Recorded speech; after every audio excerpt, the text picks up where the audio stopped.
Hello friends, आशा करूँ भाले आसा।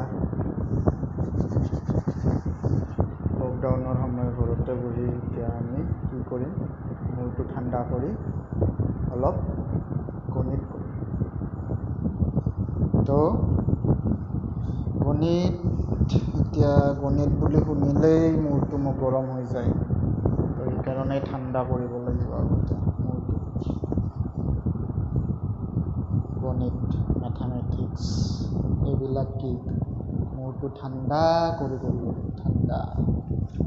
ঠাণ্ডা হৈ থাকিলে চব ধুনীয়াকৈ খেলাৰ দৰে কৰিব পাৰিম। এতিয়া খেলা বুলি ক'লে মূৰটো ঠাণ্ডা হৈ যায়। তো গণিত এটা খেলা। এতিয়া আমি খেলা খেলিম, গণিত নকৰোঁ, খেলা। তো মই সেইদিনাখন বুজাইছিলোঁ উপপাদ্য 6.1 মানে ক্লাছ 10 মই মেথছ শিকাম দেই, এতিয়ালৈকে কোৱাই নাই।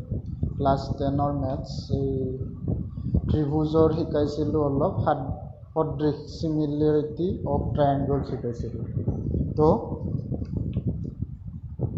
এতিয়া আজি মই মানে 6.1 উপপাদ্য শিকাইছিলোঁ, থিয়ৰেম 6.1। তো থিয়ৰেম 6.2টো অলপ বুজাই দিম, ইমান ডিটেইলছত লিখি নাথাকোঁ। সেইদিনাখনো অলপে বুজাইছিলোঁ। এতিয়া 6.2 থিয়ৰেমটো কি আছে, যদি এডাল ৰেখাই এটা ত্ৰিভুজৰ যিকোনো দুটা বাহু একে অনুপাতত ভাগ কৰে, তেনেহ'লে সেই ৰেখাডাল তৃতীয় বাহুৰ সমান্তৰাল। এতিয়া ইংলিছত যদি কয় যে কি one line is parallel to the third line. One line টানা আছে এনেকৈ ধৰা, is parallel to the third line. Then কি will be third line is নহয়, will be third line when কি the ratio of one side to the ratio of other side is in proportion।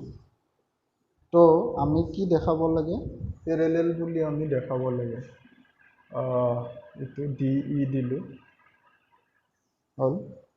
এতিয়া ইয়াতে দিছে কি প্ৰথমতে এইটো মানে জাষ্ট বুজাৰ কাৰণে, এক্সামত সিমান নাহে, তথাপিও বুজি ল'লে বেছি ভাল। এইখিনি মই যে আগতে কৈ দিলোঁ থিয়ৰেম, সেইখিনি হ'ব সাধাৰণ সূত্ৰ, জেনেৰেল থিয়ৰেম লিখিব পৰা, নহ'লে জেনেৰেল ডেফিনেশ্যন যি লিখিলে হয়। কিন্তু লিখিব লাগে মোৰ মতেদি। সাধাৰণ সূত্ৰ এনেকৈ লিখিলে তাৰমানে ভাল, তাৰমানে নম্বৰ পোৱাত কোনেও কাটিব নোৱাৰে আৰু নম্বৰ গোটেইখিনি। তো সাধাৰণ সূত্ৰত সেইখিনি মানে যি দিয়া আছে থিয়ৰেমটো চবখিনি লিখি দিব লাগে। এইখিনি জেনেৰেল ইংলিছ মিডিয়ামবিলাকে জেনেৰেল ডেফিনেশ্যন বুলি দিলে, ডেফিনেশ্যন শ্বৰ্ট ফৰ্মতে দিলে। তেতিয়া ভাবিব বা ইমান মইতো শিকোৱা নাই, কোনো টিচাৰে নিশিকায়, মানে জেনেৰেল হিচাপত কৈছোঁ দেই, টিচাৰে নিশিকায় এইখিনি, মই পাইছোঁ বহুত স্কুলত নিশিকায়। তো সেইকাৰণে এইখিনি দিলে ভাল, তাৰমানে নম্বৰ পোৱাত ভাল, মানে উপস্থাপন প্ৰেজেণ্টেশ্যনখিনি ভাল হ'ব লাগে ন। তাৰ পিছত আহিল কি বিশেষ সূত্ৰ হ'ব আমাৰ। বিশেষ সূত্ৰ কি হ'ব, যে এই ত্ৰিভুজটো আছে, মানে স্পেচিয়েল ডেফিনেশ্যন বুলি লিখিলে হ'ল ইংলিছ মিডিয়ামবিলাক। এই ত্ৰিভুজটো আছে, মানে ABC triangle is taken here AD equal to BD, AD by DB এইটো দিয়া আছে, মানে given AD by DB equal to কি AE বাই EC দিয়া আছে আমাক গিভেন। তো আমি প্ৰুফ কি কৰিব লাগে, DE parallel two BC proof কৰিব লাগে। We have to prove that বা উই নিড টু প্ৰুভ ডেট এনেকৈ লিখি দিলে হ'ল বিশেষ উৎস স্পেচিয়েল ডেফিনেশ্যনত। তাৰপিছত আহিল এতিয়া আমাক এটা ইয়াতে দিয়া হিচাপত আমি এতিয়া অংকন কৰিব লাগিব।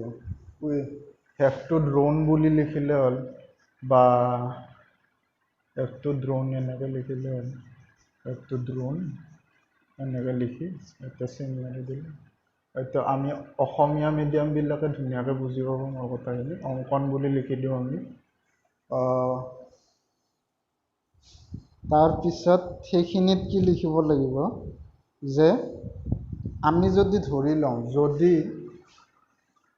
যদি কি লিখি দিয়াতকৈ কৈ দিছোঁ, যদি ডি ই এই ডিডাল বি চিৰ সমান্তৰাল নহয়, এই বুকত আছে চালে গমে পোৱা, সেইকাৰণে মই জাষ্ট বুজাই দিম। বি চি ডি ই হ'ল কি বি চিৰ পেৰেলেল বুলি আমি প্ৰমাণ কৰিব লাগে। এতিয়া আমি নহয় বুলি ধৰি লওঁ, যদি ডি ই বি চিৰ সমান্তৰাল নহয় তেতিয়াহ'লে আৰু ধৰি লওঁ যে কি নহয়, আমি এটা এক্সট্ৰা আমি টানি ল'ম। ইয়াতে অলপমান মই মুচি ল'ব লাগিব।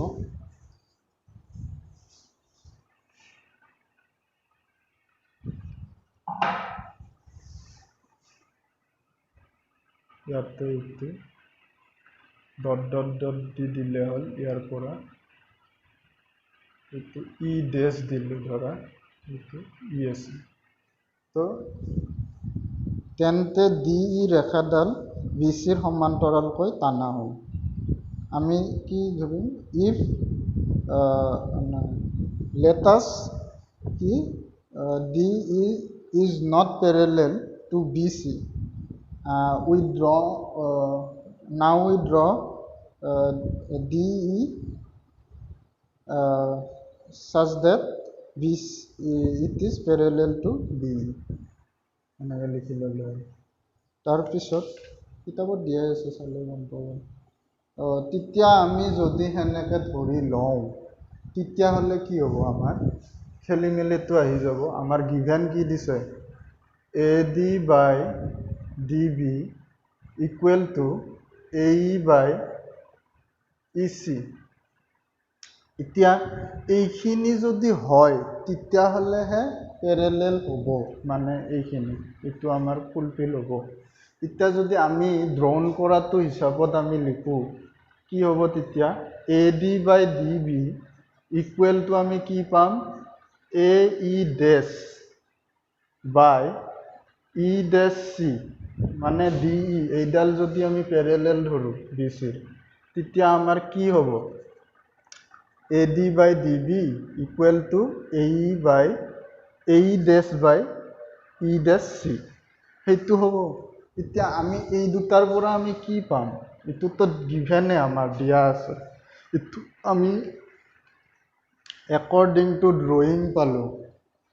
তো এই দুটাৰ পৰা আমি কি পাম, 1 আৰু 2ৰ পৰা, from 1 and 2, A E by E C equal to A E dash by E dash C হ'ল। এতিয়া কি হ'ব, আমি যদি এতিয়া ইয়াতে কৈছে কি, ইয়াৰ পৰাই চাব পাৰি, এই বুকত দিয়া হিচাপত মই নকওঁ, মোৰ হিচাপত কৈ আছোঁ। ইয়াতে চোন এই ই পইণ্ট আৰু ই ডেছ পইণ্ট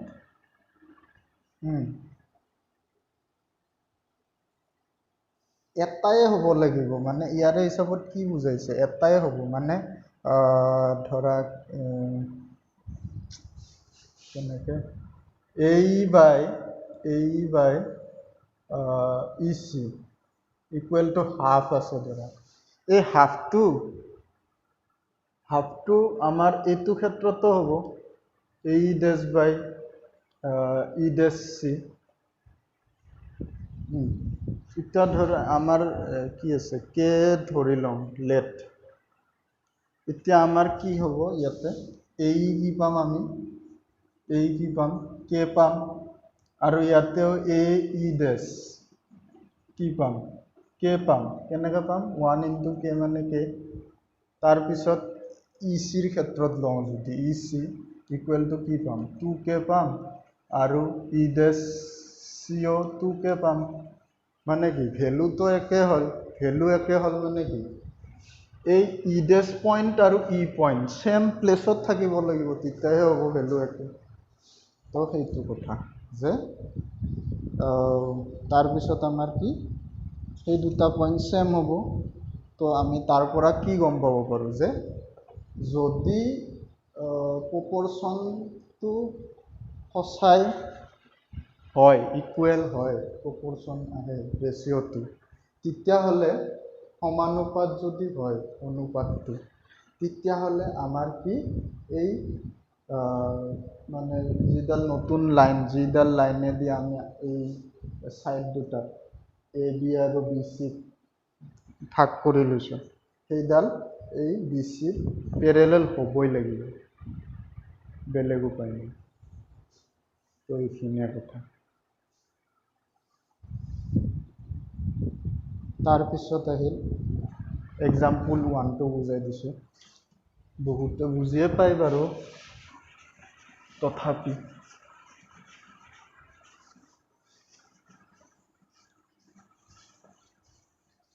মূৰটো ঠাণ্ডা কৰি ৰাখিবা দেই মূৰটো ঠাণ্ডা কৰি ৰাখিলে গণিত খেলাৰ দৰে হৈ যায় তো ঠাণ্ডা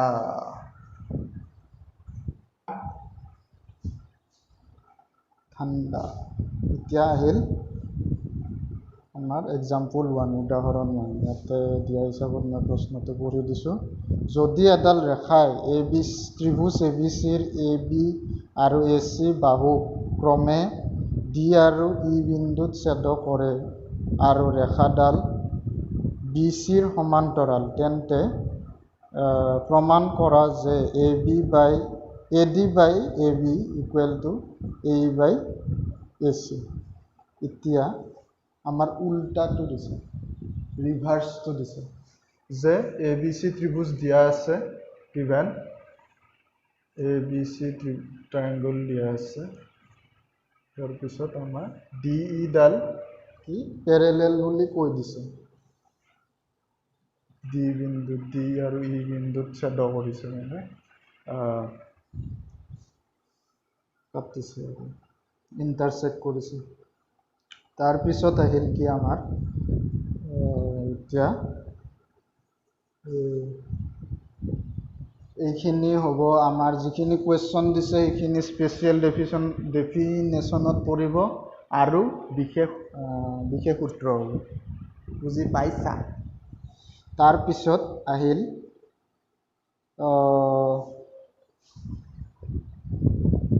এতিয়া আমাৰ কি প্ৰমাণ আহিব ইয়াতে একো অংকন কৰিব লগা নাই ডাইৰেক্ট প্ৰুফ বুলি লিখিলে হ'ল বা প্ৰমাণ বুলি লিখিলে হ'ল আমাৰ ইয়াতে এতিয়া কি দিয়া আছে given D E parallel B C given বা দিয়া আছে যি লিখা ব্ৰেকেটত এইখিনি লিখি ল'ব লাগিব দিয়া আছে অৰ গিভেন এইবিলাক মেইন হয় মেথছত তাৰপিছত আমি কি পাম এতিয়া আমি কি পাম জানো 6.1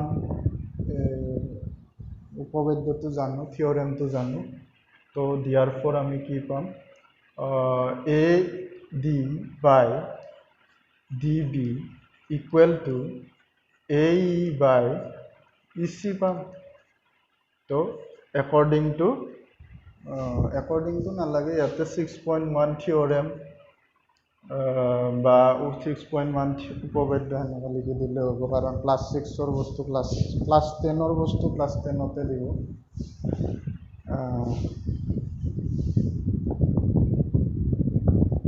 তাৰপিছত আমি কি কৰিম আমাক প্ৰুফ কৰিব দিছে কি সেইটো মনত ৰাখিলে A D by A B equal two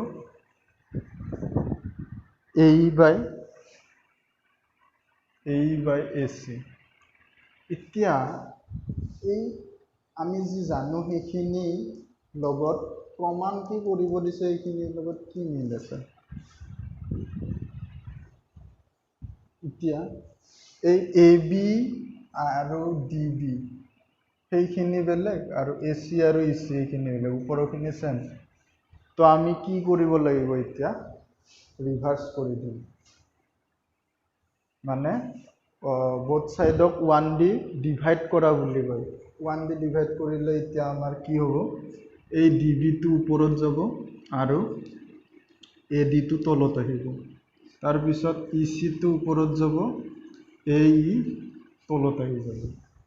হ'ল, ৰিভাৰ্চ কৰি দিলোঁ। তাৰপিছত এতিয়া আমাৰ চমৎকাৰটো হ'ব কি? একদম ইজি চমৎকাৰ। এ ডি 1 প্লাছ কৰি দিলে হ'ল আৰু ই চি ইফালেও 1 প্লাছ। তো হৈ গ'ল। এতিয়া আমাৰ এলচিএম আহিব। এলচিএম কি? এ ডি এলচিএম থাকিব ইয়াতে ডি বি আৰু ইয়াতে 1 প্লাছ আছে কাৰণে ইয়াতে এ ডি আহি যাব আৰু ইয়াতে A D E C plus A E, এনেকুৱা হ'ব। এলচিএমৰ চিষ্টেমটো আহি যাব ইয়াতে। ইয়াতে ব্ৰেকেটত কি লিখি দিব লাগিব? যে যোগ প্ৰক্ৰিয়া বা যোগ ক্ৰিয়া বা কি এডিশ্যন ৰুল। ইংলিছ মিডিয়ামবিলাকৰ কাৰণে এনেকৈ এডিশ্যন ৰুল এনেকৈ লিখি দিলে।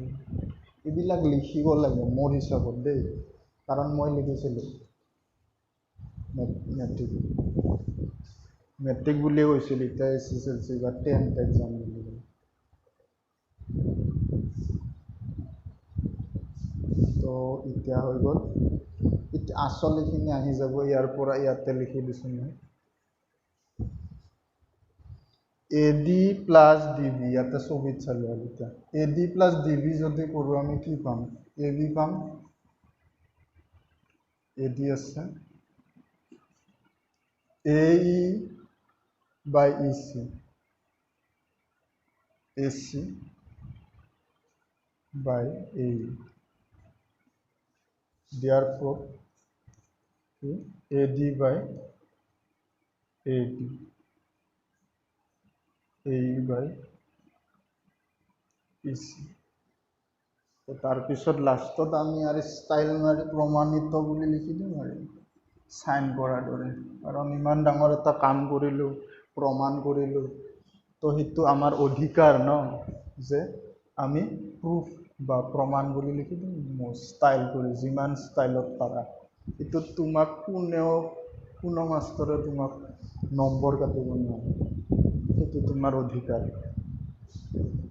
বুজি পাইছা? তাৰপিছত আহিল উদাহৰণ 2, উদাহৰণ 3। সেইটো নিজে বুজি ল'লে হ'ল, বাকী বাৰু চাওঁ বেলেগ ভিডিঅ'ত বুজাব পাৰোঁ নেকি, কিন্তু মোৰ মটিভ এতিয়া মই এটা অংক শিকাম 6.2 লেচনৰ।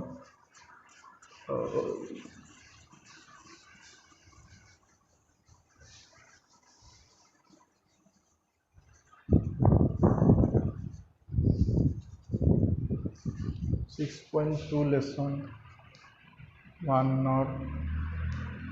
1টোৱে কৰি দিছোঁ। 1ত কি দিছে? ডায়েগ্ৰাম 1ত আমাৰ ডায়েগ্ৰামটো আমি আঁকি ল'ম, ছাইডত আঁকি ল'ম। এইটো হ'ল, তাৰপিছত ইটো এনেকৈ দিছে, এ বি চি ডি ই। অলপ সৰু হ'ল মোৰ আঁকোতে, অলপ ডাঙৰকৈ আঁকি ল'লে ভাল, কিন্তু হিচাপ মতে ঠিকে আছে। মোটামুটি 1.5 চেণ্টিমিটাৰ আছে এইটো এ ডি। তাৰপিছত আছে কি এ ই আছে 1 চেণ্টিমিটাৰ, 1 চেণ্টিমিটাৰ আৰু ডি বি আছে 3 চেণ্টিমিটাৰ। হ'ল। এতিয়া কি লাগে আমাক? ই চি লাগে। এতিয়া আৰু কি কৈ দিছে আমাক?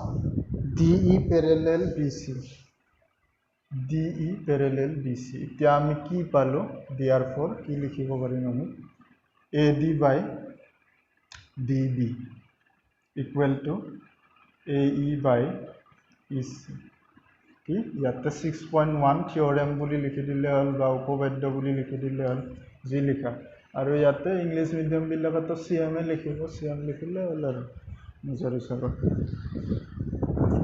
মিডিয়াম লৈ একো কথা নাই আমি অসমৰ মানুহ অসমীয়া বহুত জানো তাৰপিছত এতিয়া কথা আহিল EC লাগে আমাক একদম ইজি হয় ADৰ প্লেছত আমি কি বহাই দিম 1.5 ইয়াতে CM কেইটা নিলিখিলেও হয় এইটো মাৰ্কছ কাটিব নোৱাৰি DBৰ জায়গাত আমি কি লিখিম 3 লিখিম আৰু AE কি আছে 1 আছে 1 সেন্টিমিটাৰ তাৰপিছত EC আমাক দিয়া নাই তো এতিয়া ক্ৰছ মাল্টিপ্লাই বা যি কৰা কাটাকাটি কৰা এতিয়া মই কাটাকাটি কৰি বেছি ভাল পাওঁ তো কাটাকাটি কৰি দিলোঁ ইয়াতে 2 আহি যাব 15 2 যা 30 1.5 2 যা কি হ'ব 3 হ'ব তো 2 তে কি থাকিল 1/2 ইকুৱেল টু 1/EC তো ইয়াৰ পৰা ডাইৰেক্ট EC লিখি দিব পাৰি কাৰণ ওপৰত 1 আছে EC ইকুৱেল টু 1 তাৰপিছত ইয়াতে চেণ্টিমিটাৰ লিখি দিলে হ'ল আৰু তাৰপিছত এনচাৰ লিখা ষ্টাইল চবৰে থাকে মোৰ ষ্টাইল এইটো এনেকৈ এনচাৰ লিখি থৈ দিম কোনে একো ক'ব নোৱাৰে তাৰ এনচাৰ লিখি থাকে আৰু ইকুৱেল টু দিম কাম নাই তো ষ্টাইল কৰি লিখি দিব লাগে এনচাৰটো হৈ গ'ল তো কেনেকুৱা লাগিল ভিডিঅ'টো কমেণ্ট কৰি ক'লে অলপ ফ্ৰী হ'ব চেষ্টা কৰিছোঁ তো এতিয়া কথা হ'ল কি আৰু শিকাম মই জাষ্ট ষ্টাৰ্টিং এটা শিকাই থ'লোঁ এক্সাম্পল শিকালোঁ 6.2 থিওৰেম শিকালোঁ তাৰপিছত আহিব আমাৰ ভিতৰৰ টানবিলাক এতিয়া জাষ্ট পঢ়িব পৰাকৈ মই বুজাই থ'লোঁ কমেণ্ট কৰি সুধিলে হ'ল আৰু যি ৰিকুৱেষ্ট আছে মই কৰি দিম